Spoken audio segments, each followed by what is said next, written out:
बीड जिल्ह्यातील मसाजोगी सरपंच संतोष देशमुख यांचा हत्याकांड सध्या महाराष्ट्रात सर्वात जास्त चर्चेला जाणारा हत्याकांड आहे।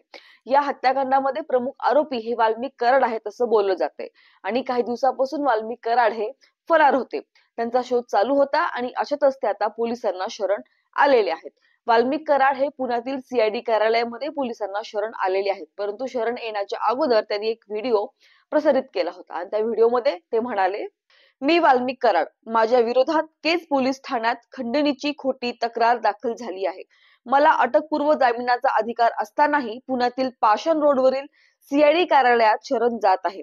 सरपंच संतोष देशमुख हत्या प्रकरणात जे दोषी असतील त्यांना फाशी द्यावी, पण राजकीय द्वेषापोटी माझं नाव यात जोडलं जात आहे। पोलीस तपासात जर मी दोषी आढळलो तर न्याय देवता जी शिक्षा देईल ती भोगण्यासाठी मी तयार आहे, असा व्हिडिओ वाल्मिक कराड यांनी प्रसारित केला आणि त्यानंतर ते पोलिसांना शरण गेले। मस्ताजोगचे सरपंच संतोष देशमुख यांच्या हत्येमागे 4 आरोपी हे पकडले गेलेले असून 3 आरोपी फरार होते, त्यात वाल्मिक कराड यांचं देखील नाव होतं। आता यात काँग्रेसचे नेते विजय वेट्टीवार यांनी या प्रकरणातील संशयित आरोपी वाल्मिक कराड यांचे बीड पोलीस स्टेशन मध्ये लाड केले जात असल्याचे आरोप केले आहेत। विजय वेट्टीवार एवढ्यावरच थांबले नसून त्यांनी आता मोठ्या आकांना वाचवण्यासाठी लहान आकांचा एन्काउंटर सुद्धा केला जाऊ शकतो असा खळबळजनक दावा सुद्धा काँग्रेसचे नेते विजय वेट्टीवार यांनी केलेला आहे। त्यामुळं त्यांच्या या विधानानंतर सर्वत्र चर्चा होऊ लागलेली आहे। विजय वेट्टीवार म्हणाले की पोलीस स्टेशन मध्ये बेड घेऊन गेले आहेत, हे बेड कोणासाठी असं विचारलं असता पोलिसांसाठी असं उत्तर देण्यात आले आहे, परंतु आतापर्यंत पोलीस स्टेशन मध्ये पोलीस हे बेड वरती झोपल्याचं माझ्या तरी पाहण्यात आले नाहीत। मग हे बेड कोणासाठी घेऊन जात आहेत आणि अशा प्रकारे ते वाल्मिक कराडांचा लाड पुरवतायत का असा आरोप सुद्धा विजय वेट्टीवार यांनी केलेला आहे।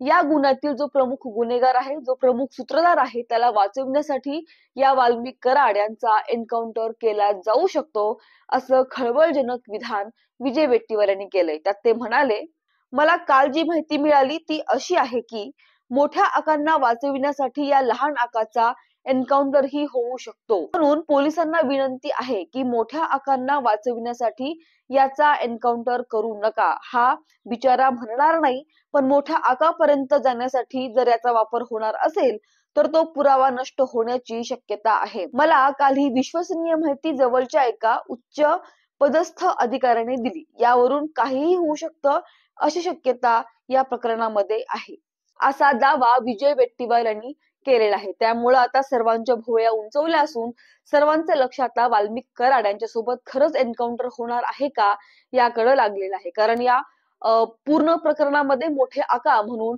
गोपीनाथ मुंडे यांचे जे पुतणे आहेत धनंजय मुंडे यांचं नाव मोठ्या प्रमाणात घेतलं जात आहे, कारण धनंजय मुंडे आणि वाल्मिक कराड यांचे फार जवळचे संबंध आहेत।